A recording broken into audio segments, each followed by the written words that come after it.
I've been leaving Dorian off the line more because it only accesses half of the yard. And so you can see the red line going from the tree to about halfway in the yard. The line that he's on is like actually 100 feet. So that I think is like 50 feet. And then the line that I put him on is 100 feet. And so he can go from his doghouse to pretty much over here to that little dog bed, and then pretty much like this tree here. So he has access to this whole side of the yard and like the gate opening. He doesn't have access to this side of the yard because this is where we keep like all the work stuff. My tent is moved over here, my little workstation, and then in the corner over here we have like a bunch of just junk. So I don't want to give him access to all that stuff during the day or even when I'm sleeping at night, but at night I've actually just been letting him off and kind of having full range of motion in the yard because he's learning really how to protect the yard really good.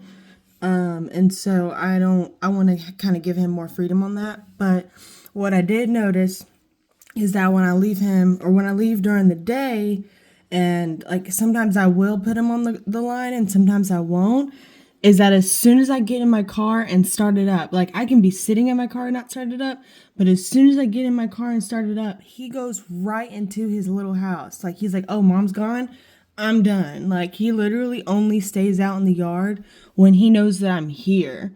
And so like when I go to leave, just because I can't really trust that he's gonna stay in the yard, like we have cameras and stuff, but like I can't talk to him through those cameras.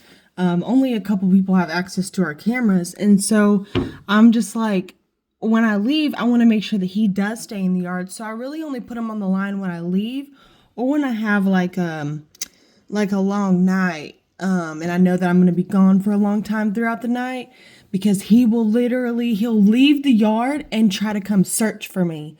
And I've actually seen this happen because I was like, let me test him. Let me see what happens one day. And I went to go to the gas station, the grocery store, the convenience store, like literally 2 minutes away from my house. And I left the driveway and I see him kind of like behind my truck. And I'm like, no, he's going to stay in the yard. He's still on the cement, whatever. And I come back. Dude is pacing on the outside of our property. Like he's on the line. He's pacing back and forth. And like the neighbors have dogs, and so I'm just like, no, you need to be able to stay in our yard. And so he does well to stay in the yard when I'm here. And so that's why he is on that, and it's also required. So he lives in the yard. I've already explained why, but he does live in the yard. I sometimes stay in the tent.